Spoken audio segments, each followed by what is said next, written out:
Dans cette vidéo, on s'intéresse au mouvement de la lithosphère et on va voir en quoi les différents mouvements de la lithosphère sont responsables des phénomènes géologiques dont on a déjà parlé, phénomènes géologiques responsables de catastrophes naturelles, phénomènes géologiques comme les séismes et les volcans. Déjà, je vous rappelle que la lithosphère, c'est cette enveloppe à la surface de la Terre qui est constituée de roches rigides et cassantes.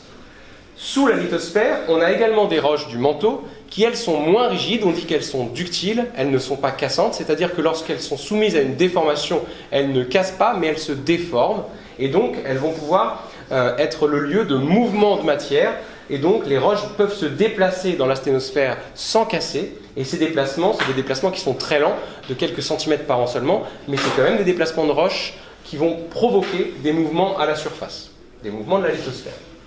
Ce qu'on observe, c'est déjà vu du dessus, la lithosphère est découpée en plaques rigides, puisque c'est de la lithosphère, et ces plaques sont limitées par des frontières de plaques, et on distingue deux grands types de frontières. Des zones où les plaques s'écartent les unes des autres, qu'on appelle des zones en divergence, du fait qu'elles s'écartent, et des zones où les plaques lithosphériques se rapprochent les unes des autres, qu'on va appeler des frontières convergentes, puisque les plaques se rapprochent.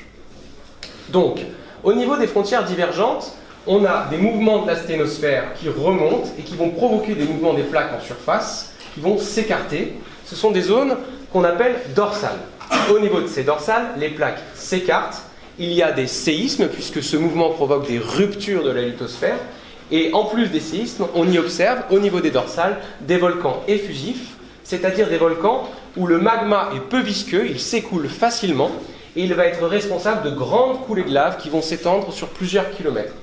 Donc si je récapitule, les dorsales sont des frontières de plaques lithosphériques, où les plaques divergent, s'écartent les unes des autres, et où l'on peut observer des séismes et des volcans dont le dynamisme est effusif.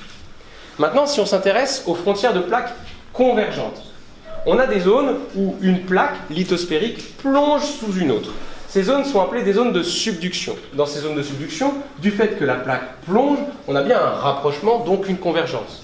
Du fait du mouvement également, on a des déformations, et comme la lithosphère est rigide et cassante, ces déformations vont provoquer des ruptures qui vont être à l'origine des séismes. Donc dans les zones de subduction, on a également des tremblements de terre, on a également des séismes. On a aussi des volcans, et dans les zones de subduction, une grande partie des volcans ont plutôt un dynamisme explosif, contrairement en dorsale où on trouvait plutôt des volcanismes effusifs. Le volcanisme explosif que l'on retrouve au niveau des zones de subduction, un volcanisme explosif, c'est un volcanisme où le magma est suffisamment visqueux pour qu'il ne s'écoule pas, et du fait de l'augmentation de pression, le magma va refroidir et subir l'augmentation de pression, provoquant une explosion, projetant des blocs, de la poussière et des cendres, et donc un dynamisme totalement différent du volcanisme effusif. Donc au niveau des zones de subduction, si je récapitule, on est bien au niveau d'une frontière de plaques convergentes, avec une plaque qui plonge sous une autre, avec des séismes, des volcans, et des volcans plutôt explosifs. Enfin, dernier contexte, le contexte de collision, où là aussi, on est au niveau d'une frontière de plaques.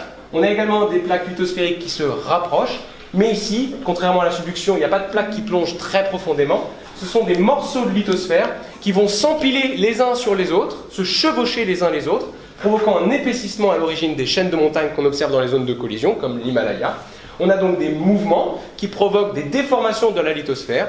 Comme la lithosphère est cassante, ces déformations vont provoquer des séismes. Donc au niveau des zones de collision, on aura également des séismes. En revanche, au niveau des zones de collision, on n'observe pas de volcans. Donc voilà, trois grands contextes qui sont des contextes que l'on retrouve aux limites de plaques, des limites de plaques divergentes avec l'exemple des dorsales, et des limites de plaques convergentes avec les subductions et les collisions. Merci.